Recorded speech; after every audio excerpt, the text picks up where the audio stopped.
From childhood and adolescence through the reproductive years to aging, women's health is shaped across a lifetime.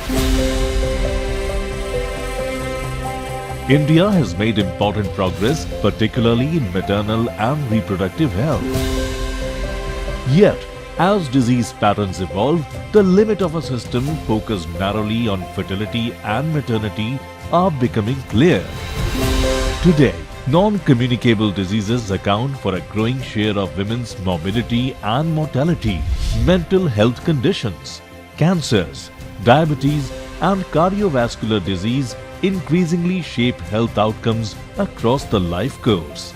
At the same time, financial protection remains a critical challenge. Despite publicly funded services, out-of-pocket expenditure continues to constrain access, particularly for women-headed households and those managing chronic conditions over time. These shifts signal a pivotal transition.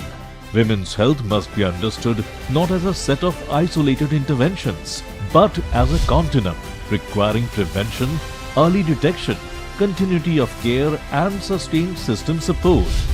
The RMN CAH+N framework under the National Health Mission has delivered scale and impact, while commitments under SDG 3 have reinforced women's health as central to universal health coverage.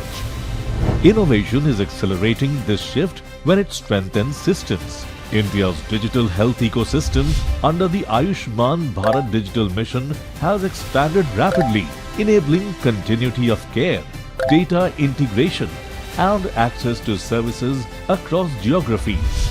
Telemedicine platforms, digital health records, and technology-enabled delivery models are extending reach while improving accountability and quality.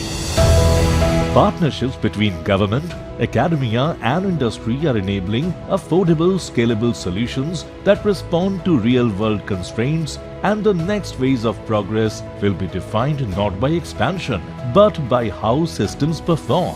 Shaped by Women's Collective Forum in partnership with the Confederation of Indian Industry and the Indian School of Business, this report brings together policy insight, academic rigor, and industry engagement to inform dialogue and advance the next phase of women's health in India, one that delivers equity, resilience, and sustainable outcomes across the life course.